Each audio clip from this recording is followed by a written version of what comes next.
Louvado seja nosso Senhor Jesus Cristo, para sempre seja louvado. Que grande graça, né? Que grande alegria podermos estar juntos nesse primeiro domingo do Advento, né? Esse tempo de preparação, algo está para acontecer, né? Algo vai acontecer de maravilhoso e eu preciso me preparar para isso. Advento é uma palavra que vem do latim adventus, significa chegada, né? Algo está para acontecer, algo vai chegar, vai acontecer. E eu preciso, neste adventus, né, me preparar, né, para esse acontecimento. É algo estar para vir, né? E essa vinda faz com que eu me preocupe em preparar e recepcionar aquilo que está para vir, né? E aí a gente vai pensando já assim, imagina quando a gente recebe uma visita na nossa casa, né? Vai chegar alguém na nossa casa, como a gente se preocupa em preparar a casa, em arrumar a casa, né? Para receber esta visita. Então o Adventus, né? Ele nos remete, a espiritualidade do Advento nos remete a esse desejo, né? De prepararmos a nossa casa, né? De nos prepararmos para aquilo que está para vir, para aquilo que está para acontecer. O Advento é uma festa que vem lá desde o século IV depois de Cristo. Era uma festa assim que durava umas 6 semanas, né? E era um tempo de preparação para a solenidade do Natal. Depois, no século VII, né, em Roma, o Advento ele passa a ser não apenas a preparação para a solenidade do Natal, mas a preparação também para a nova vinda, para a segunda vinda de Cristo. Então, o Advento ele ganha um sentido também escatológico, né? A escatologia, né? A preparação para o fim, a escatologia é uma palavra que nos remete, é uma ciência, né, uma doutrina que justamente estuda o fim do mundo, né? Nos prepararmos para a segunda vinda de Cristo. E o Advento ele vai ganhando esse sentido também a partir do século VII. E hoje, atualmente, na liturgia da igreja, o Advento, ele, vamos dizer assim, ele é dividido em duas partes, né? São 4 semanas. Nas 2 primeiras semanas, nós vivemos essa espiritualidade do sentido escatológico do Advento, que é a segunda vinda de Cristo, e nas 2 últimas semanas nós aí nos dedicamos e nos preparamos ainda mais para a belíssima solenidade do Natal, né, do Natal do Senhor. E aí, o tempo do Advento, ele cria em nós vamos dizer assim, essa espiritualidade de preparação, né? Algo está para acontecer, algo vai acontecer e eu preciso me preparar para aquilo que vai acontecer, né? Então é um tempo de vigilância, é um tempo de conversão, é um tempo de jejum, de penitência, de esmola, né? De convertermos o nosso coração, de vivermos o cristianismo, não o cristianismo vazio, né? O Papa tem muito nos falado sobre isso, né? Essa espiritualidade cristã desencarnada, né? É uma espiritualidade, é um cristianismo sem alma, né? Um cristianismo sem obras é um cristianismo sem alma, né? Então, o Advento é um tempo propício para darmos vida, ânimos, alma à nossa fé cristã através das obras, né? E aí o Advento, ele nos recorda também a revelação, o Deus que se revela, aquele que vem a nós, aquele que é, que era e que há de vir. A espiritualidade do Advento, ela nos remete ao que é essencial da vida, né? Ao que é essencial para o cristão, né? É o cristão que precisa ter alegria, que precisa ter esperança. O Advento é tempo de transbordarmos a alegria, a esperança do ser cristão, né? A caridade, o serviço ao outro. Então, o tempo do Advento é um tempo propício para transbordarmos o cristianismo para a humanidade, o verdadeiro cristianismo, o cristianismo de corpo e alma, né? O cristianismo que é uma espiritualidade, mas que é também serviço, que é oferta de vida, que é doação ao outro. Então, o advento é um tempo propício para louvarmos e bendizermos e proclamarmos o Maranata. Vem, Senhor Jesus, vem até nós, vem em nosso socorro, porque sem ti nós nada podemos, nós nada somos, né? É um tempo típico para a conversão, né? Para arrumarmos a nossa casa, né? A nossa casa, não apenas a nossa casa no sentido de material, né? Mas a nossa casa enquanto coração, enquanto alma. Como é que está a minha manjedoura, né? Como é que está o meu coração para essa vinda de Cristo, né? Para a chegada daquele que há de vir, né? O que que ele vai encontrar, né? Se ele chegasse hoje, agora, na minha vida, né? O que que ele iria encontrar, né? Onde ele iria ficar, né? Onde ele seria abrigado dentro de mim? Seria um lugar agradável para ele, né? Como é que está o meu coração nesse tempo, né? E aí, partilha aí no chat, né? Como é que você percebe o seu coração nesse tempo? O que você precisa viver nesse advento para acolher melhor esse Cristo que está por vir? Partilha aí, coloque aí no chat. Então, o advento, ele também cria para nós, ele traz para nós, além dele criar este clima, esse desejo de conversão, esse desejo de santidade, né? Ele tem para nós aí 4 figuras que são, assim, essenciais. A primeira figura do advento é a figura do profeta Isaías, né? O profeta lá do Antigo Testamento, né? O profeta que clama, né? Vem, Senhor Jesus, até nós, porque sem ti nós nada somos, nós nada podemos. Veja a iniquidade do povo, né? Veja o que o povo tem feito sem ti, Senhor. Veja como o nosso coração se endureceu diante da liberdade que tu nos deste. Vem em nosso socorro, porque nós necessitamos de ti. É o profeta que anuncia também a esperança, né? Vamos esperar no Senhor, né? O Senhor há de vir em nosso socorro, o Senhor há de vir até nós, né? E aí nós já vamos entrando também na liturgia própria do Advento, né? Começando aí pela celebração do Advento.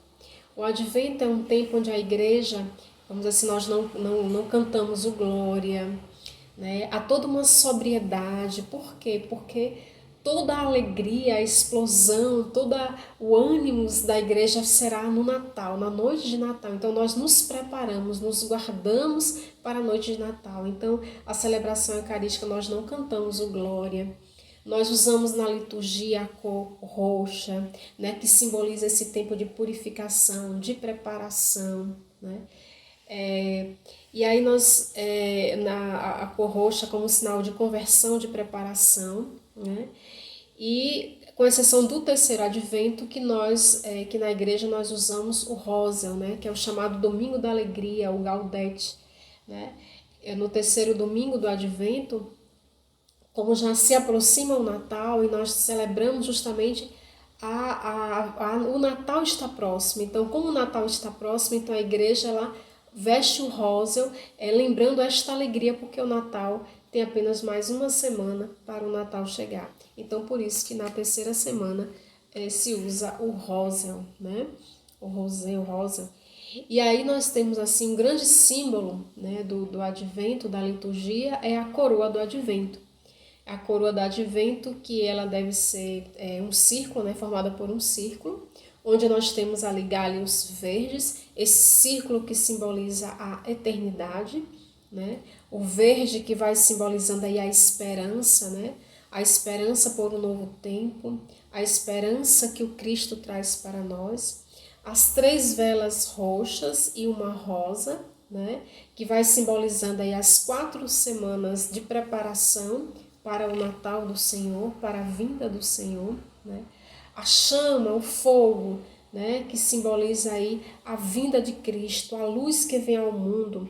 E aí a fita vermelha que nós colocamos na coroa do advento, que vai simbolizando esse amor de Deus por nós, né? O Deus que nos amou tanto que enviou seu Filho para nós. E ao mesmo tempo é o nosso amor por Deus, né? Por esse Deus que vem até nós. Então é interessante nós colocarmos a fita vermelha na nossa coroa do advento e nós colocarmos também o dourado, né? Porque o dourado ele vai simbolizando aí o reino, né?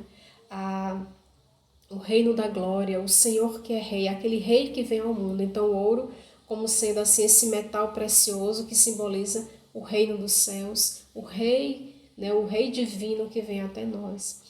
Nós podemos fazer tanto a coroa do advento em forma desse círculo que simboliza a eternidade, como nós podemos também fazer a escada do advento, né, usando essas mesmas figuras, essas mesmas simbologias, esses mesmos símbolos, essas mesmas cores, porém no formato de uma escada, onde a luz ela vai sendo acesa de cima para baixo. Então, a primeira semana nós acendemos a vela que está mais no alto e assim sucessivamente até chegarmos à última semana. Então, o que vai aí, didaticamente, a escada ela vai nos remetendo ao sentido de que a luz vem ao mundo, né? O Cristo que vem ao mundo é a luz do mundo, a luz do céu, a luz do céu que desce a nós, né? É o Senhor que vem a nós, a luz vem a nós, né? Por isso que tem também a escada do advento. E nós vamos entrar e nós vamos aprofundar um pouco mais hoje no sentido escatológico do advento, né? Porque nós estamos no primeiro domingo, então o primeiro domingo e o segundo domingo, né, as 2 primeiras semanas do advento, elas são dedicadas a nós nos remetermos ao sentido escatológico do advento, né? A essa segunda vinda de Cristo, né? E aí, como eu dizia, nós temos assim 4 figuras que são essenciais para nós durante esse período do advento. A primeira figura é o profeta Isaías, né? E aí nós vamos ver que na liturgia do domingo, né, lembrando que a escatologia é justamente essa doutrina que se dedica ao estudo e ao destino do homem no fim do mundo, no fim dos tempos, né? Como será a vinda de Cristo, né? Como estaremos nós, como estamos nós nos preparando para essa segunda vinda de Cristo. E aí na liturgia do domingo, a primeira leitura é justamente do profeta Isaías, Isaías 63 e até o 64. E é justamente um trecho do livro do profeta Isaías, onde ele vai colocando, né? Senhor, como nos deixaste andar longe dos teus caminhos, né? Senhor, a esse homem desse mundo falta o temor, o homem perdeu o temor por ti, né? Vem em nosso socorro, vem em nosso auxílio, né? Vem socorro àquele homem que ainda vive a justiça com alegria. Vem até nós, Senhor. Então o profeta ele vai clamando a vinda de Deus sobre o homem, a intervenção de Deus sobre essa humanidade, onde ele percebe no seu tempo aquela iniquidade, né, as consequências do pecado. O homem que vivia em meio as transgressões, o homem que esqueceu de Deus, né? Então vem em nosso socorro, Senhor, porque sem ti nós nada somos, nós nada podemos, né? Nós somos o barro, Senhor, e tu és o oleiro. Sem ti, se o Senhor não vier nos modelar, se o Senhor não vier em nosso socorro, o que será de nós? O que será da humanidade? Então o profeta Isaías, ele tanto é o profeta, né, que clama o Senhor, mas também é o profeta da esperança, né, que espera nesse Deus, né, que acredita que esse Deus, que esse Senhor irá intervir sobre a humanidade, vir em socorro àquela humanidade mergulhada no pecado, né, que esqueceu de Deus, que endureceu seu coração, né, que já não teme mais a Deus, né. E aí a figura do profeta Isaías, ela é fundamental para nós, né? No sentido de suplicarmos, né? Vem, Senhor, em nosso socorro, vem até nós, vem em nosso auxílio, porque sem ti nós nada podemos, nós nada somos. Se o Senhor não vier em nosso socorro, o que será de nós, né? E aí, uma outra figura muito importante para nós, nesse período, principalmente para nós consagrados, é a figura de João Batista, né? Eu sou a voz que clama no deserto, né? Aquele que prega, olha, ele virá, né? O Salvador virá. precisamos nos preparar. A penitência, o jejum, a conversão, é tempo de conversão, né? É tempo da gente proclamar que o Senhor está por vir e que nós precisamos transformar as nossas atitudes. Nós não podemos continuar nos comportando como nós estamos, porque o Senhor está para chegar.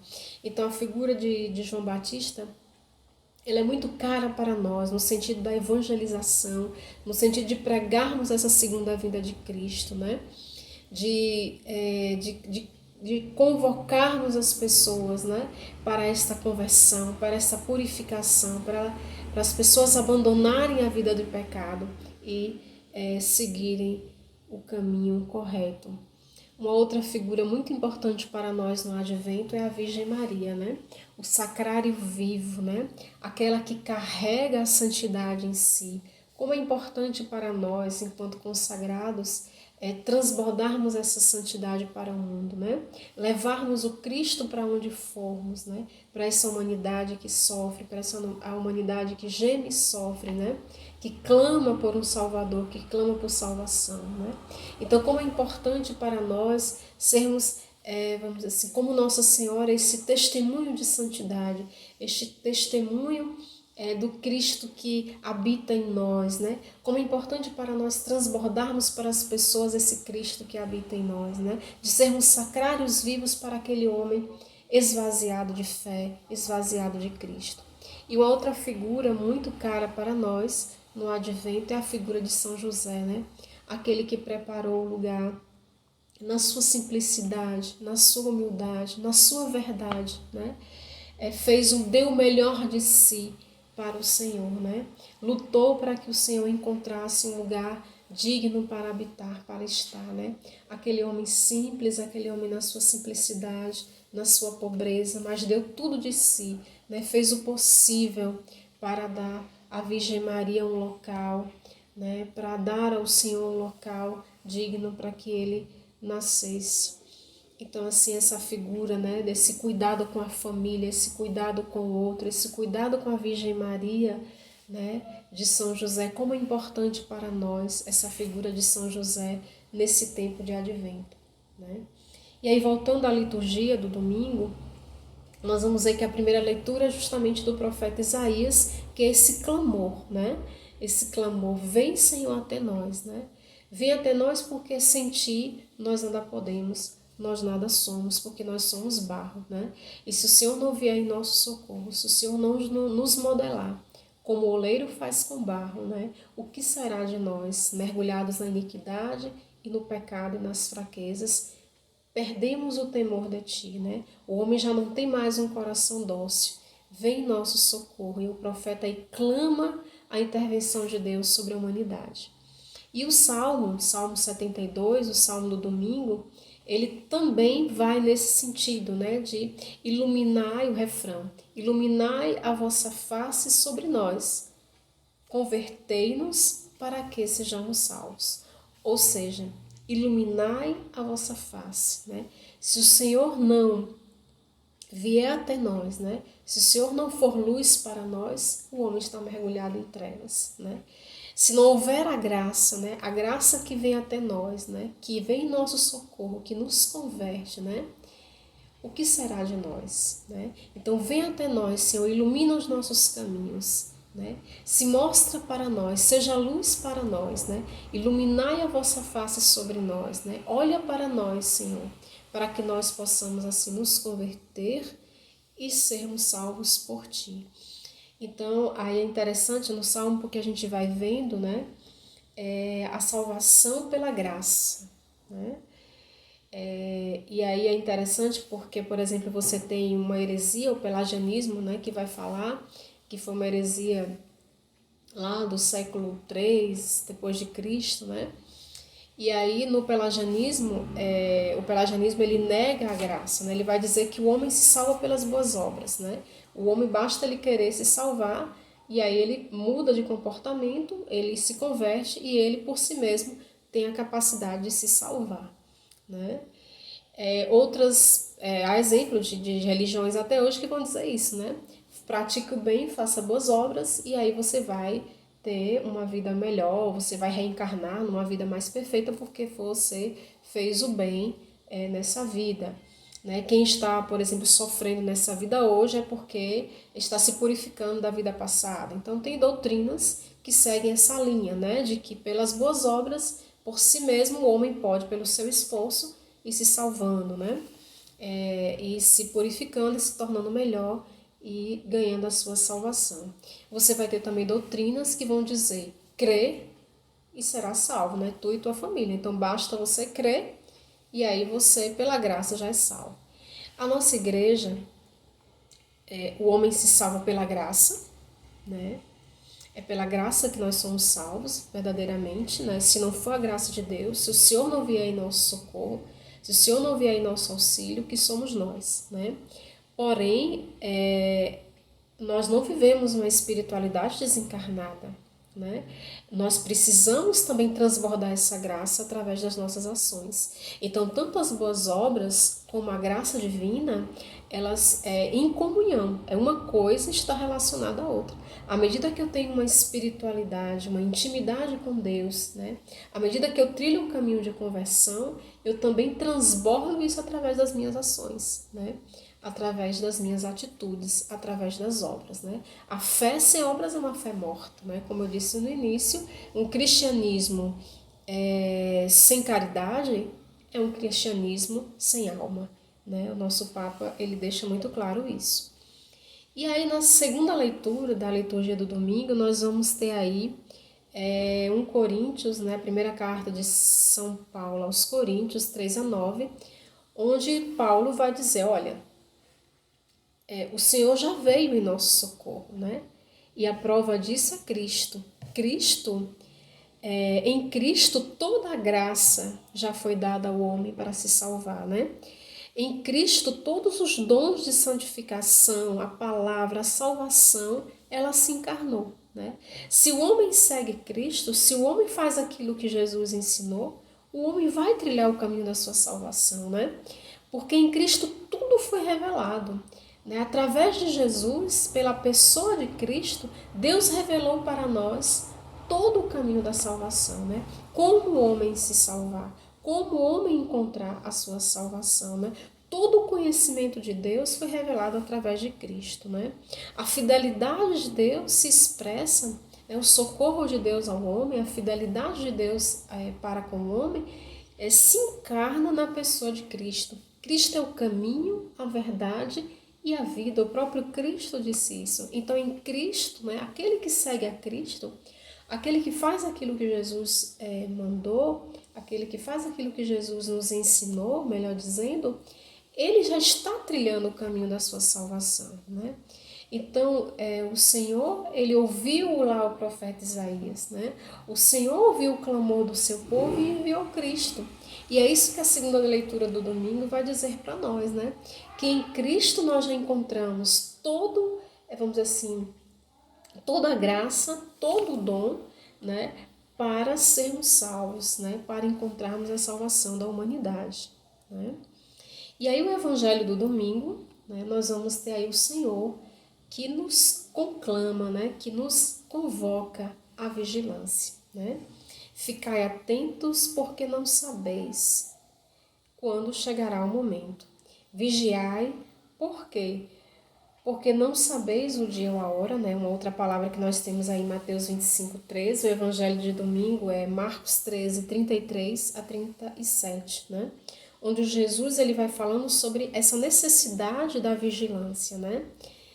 Porque não sabeis quando o dono da casa vai chegar, né?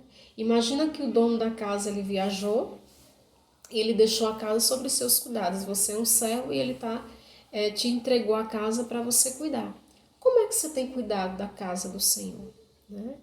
Se o Senhor chegasse agora, né? Imagina se ele chegasse agora e encontrasse a casa suja, a casa empoeirada, ou você dormindo, largado pelo chão, né? Ou vamos dizer assim, tomando lá o vinho do Senhor, né? Fazendo farra na casa do Senhor e todo mundo chegar e ele chegar e encontrar todo mundo lá embriagado, jogado pelo chão, né? Curtindo, né? Vamos dizer assim, as riquezas do seu Senhor, sem se preocupar em preparar a casa para ele. Então vigiai, diz o Senhor, vigiai porque não sabeis o dia ou a hora. Em outra palavra, nós vamos ver que Jesus fala, né?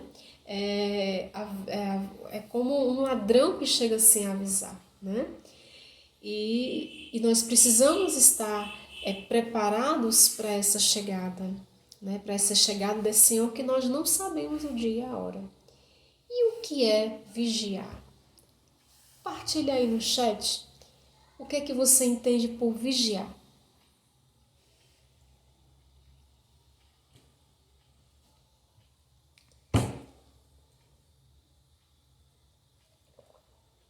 Então, meus irmãos, vigiar.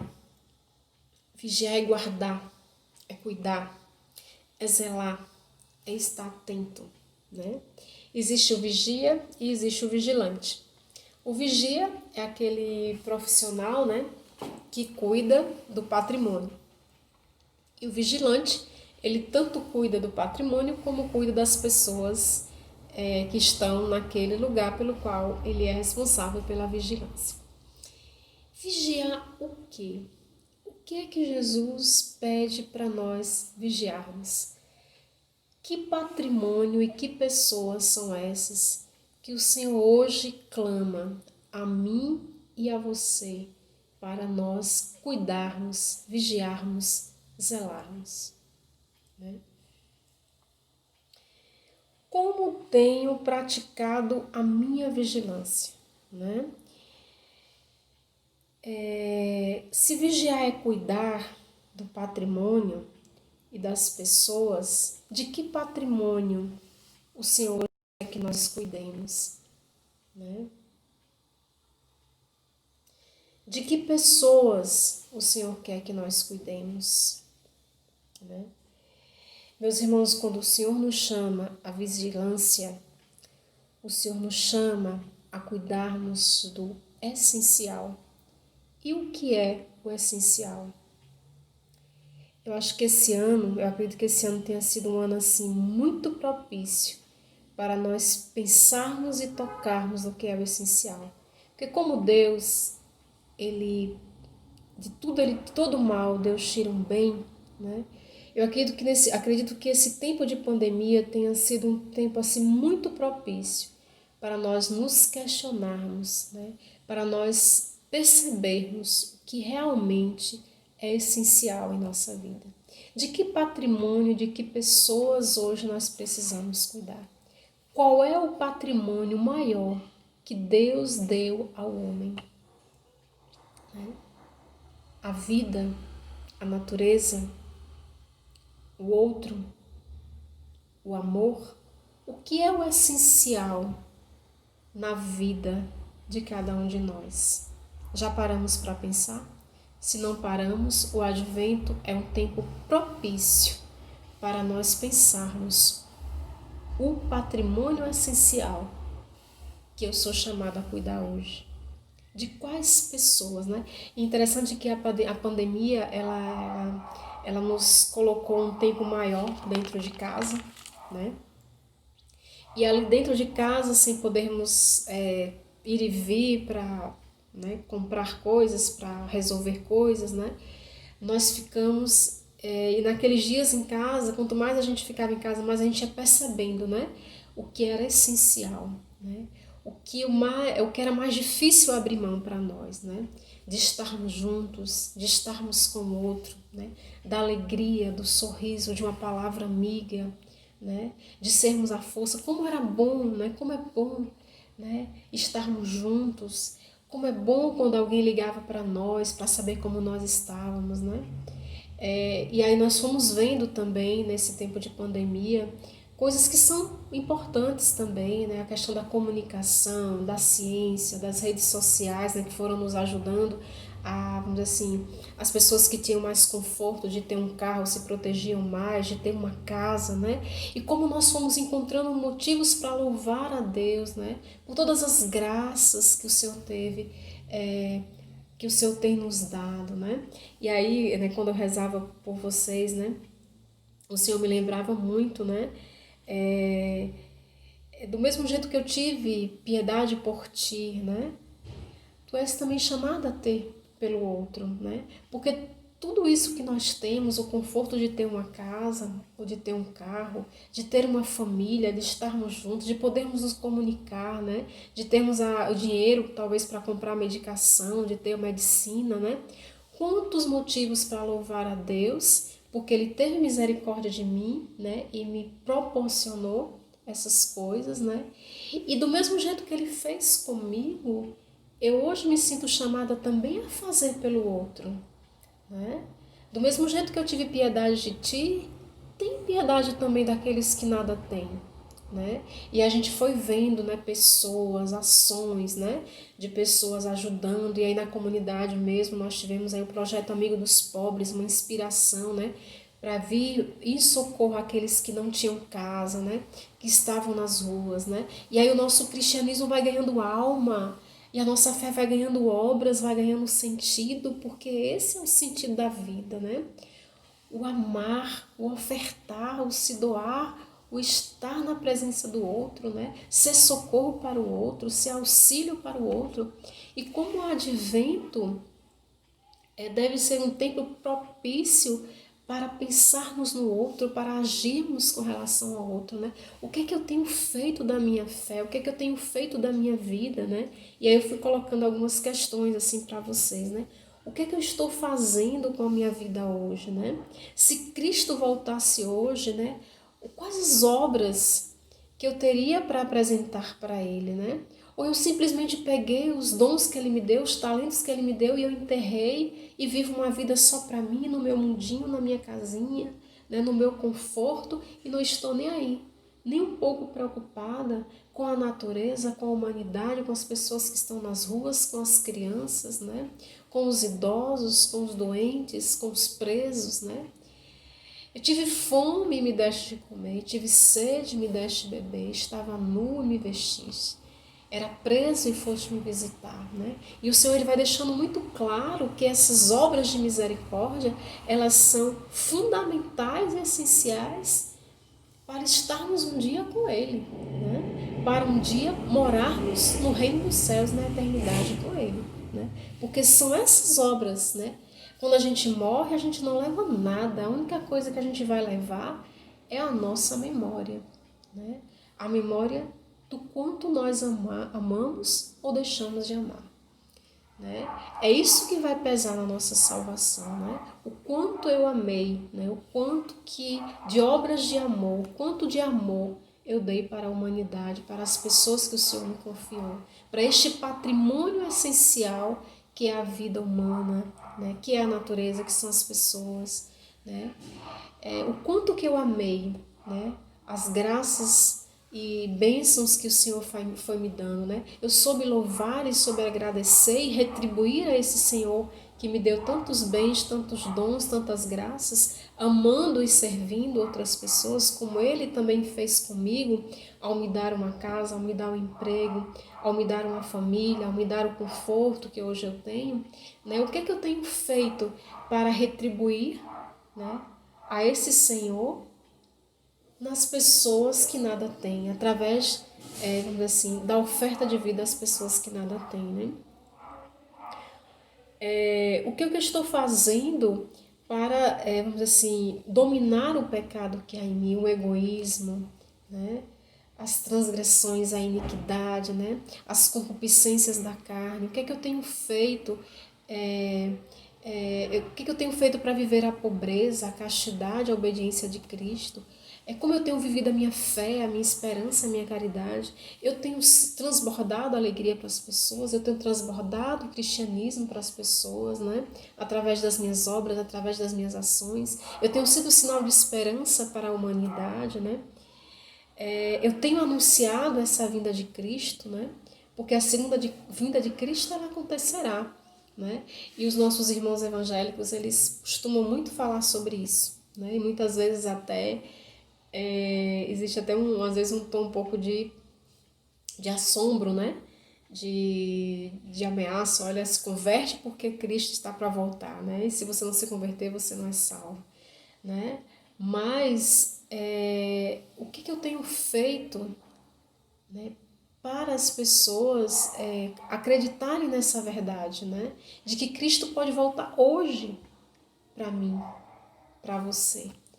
Por quê? Porque a vida, gente, a vida é uma temporada, né? Nós estamos aqui numa primeira temporada. Então, se tem uma coisa que é certa na nossa vida, é a vinda de Cristo. Que para você pode ser amanhã, pode ser agora, pode ser daqui a uma semana, né? O mundo pode acabar, o mundo acaba para você, né? E a vinda de Cristo é para nós quando nós deixamos essa primeira temporada, né? A passagem, a morte, ela nos coloca justamente nessa possibilidade de Cristo vir até nós ou não, né? E a gente precisa ter consciência disso, né? De que a segunda vinda de Cristo nas nossas vidas é a nossa passagem também para outra vida, né? Quando nós morremos, nós vamos nos deparar ou não com essa segunda vinda de Cristo para nós, né? Conforme a vida que nós tivemos aqui, né? Então é muito importante que a gente também tenha esse entendimento de que o fim do mundo, para cada um de nós, pode ser daqui a 10 anos, pode ser daqui a 5 anos, pode ser daqui a 30, 40 anos, né? Com certeza daqui a 100 anos nós não estaremos mais vivos e o fim do mundo, deste mundo para nós, já vai ter chegado ao fim, né? E aí, será que nós iremos nos encontrar, né? Iremos estar com o Senhor? A segunda vinda de Cristo acontecerá para nós nessa passagem dessa primeira temporada, né? Porque nós estamos aqui numa primeira temporada, né? O mundo é para nós uma primeira temporada, né? E aí nós iremos para uma segunda temporada com o nosso Cristo, com o nosso Senhor, né? Para aqueles que realmente estiverem preparados. Então é muito importante nós refletirmos sobre a vida, né? Sobre o que nós estamos fazendo da nossa vida. Eu tenho vivido a minha fé, né? Como eu tenho vivido a minha fé cristã nesta primeira temporada, né? Para que na segunda temporada da minha vida, né? Quando eu passar desta vida para outra, eu realmente me encontrar com esse Senhor, né? Esse Senhor me acolher no seu reino. Então é um tempo, o Advento é um tempo propício para refletirmos sobre como nós estamos vivendo a nossa vida, né? Como nós estamos nos preparando para a segunda temporada numa outra vida, né? Que é na vida eterna, junto com Cristo. Então, imagina, né? Se o Senhor vai dizer para nós, servo mau, né? Eu te perdoei toda a dívida porque tu suplicaste. Não devias tu também compadecer-te do teu companheiro, né? De serviço, como tive piedade de ti? Não devias tu também fazer alguma coisa por aqueles que nada têm nas ruas, já que eu fiz tanto por ti, né? Eu te dei um emprego, eu te dei dons, eu te dei uma casa, eu te dei uma família, né? Eu te dei todo esse conforto que você tem. O que que você tem feito também por aqueles que nada têm, né? Tem sido um servo bom e fiel ou tem sido esse servo mau, né? Que não tem, vamos dizer assim, dado de si, amado os outros como recebe o amor do próprio Deus, né? Enfim, o tempo do Advento é justamente um tempo onde nós precisamos refletir, né? Como estamos vivendo a nossa fé, né? Se o Senhor chegasse hoje na minha vida, o que eu teria para apresentar para Ele, né? Como eu vivi a graça da vida que Ele me deu, né? O que eu fiz da vida que Ele me deu. Até que ponto o projeto de Deus para a minha vida se concretizou, né? Porque todos nós, quando viemos ao mundo, né? Com certeza foi para uma missão particular, com certeza foi por um propósito especial de Deus, né? E eu tenho deixado esse propósito de Deus acontecer, eu tenho deixado o Senhor conduzir minha vida, né? Eu tenho deixado que realmente a obra e a graça de Deus se realize na minha vida, né? Então, esse sentido escatológico da vinda de Cristo, né? A segunda vinda de Cristo, ela pode acontecer a qualquer momento na vida de cada um de nós, né? E nós precisamos nos prepararmos para esse encontro com o Senhor, né? Nos prepararmos por uma vida de oração, né? Por uma vida de fé, por uma vida de esperança, de caridade, de oferta de vida, de doação ao outro, né? de obras, de um cristianismo com alma, com ânimos, né? De um cristianismo que se materializa, uma espiritualidade que se materializa em obras concretas, principalmente para aqueles que nada têm, para aqueles que tanto necessitam de uma palavra amiga, né? É tempo, meus irmãos, de nos voltarmos para o essencial, de vivermos o amor, de vivermos a caridade, né? De nos convertermos ao Evangelho, à palavra do Senhor, aquilo que o Senhor pregou para nós, para que nós possamos um dia nos encontrarmos com esse Senhor e Ele dizer para nós, servo bom, né? Ainda hoje tu estarás comigo no paraíso, né? Vem para junto de mim, vem para meu reino, porque tu cumpriste a tua missão, né? Tu foste para mim uma alegria, porque o projeto que eu planejei para a tua vida se concretizou. Seja bendito, seja bem-vindo no meu reino. Deus abençoe a todos, um santo advento para todos e um abençoado Natal. Que nós possamos assim nos prepararmos muito bem, né? Cuidarmos da nossa manjedoura, do nosso coração, né? Nos confessarmos, né? Buscarmos a confissão, buscarmos os sacramentos, a penitência, o jejum, a esmola, o cuidado com o outro, né? As obras de misericórdia, para que nós possamos assim no Natal, então, celebrarmos com grande alegria, com grande júbilo, a solenidade do nosso querido Senhor Jesus Cristo. Louvado seja nosso Senhor Jesus Cristo, para sempre seja louvado. Shalom.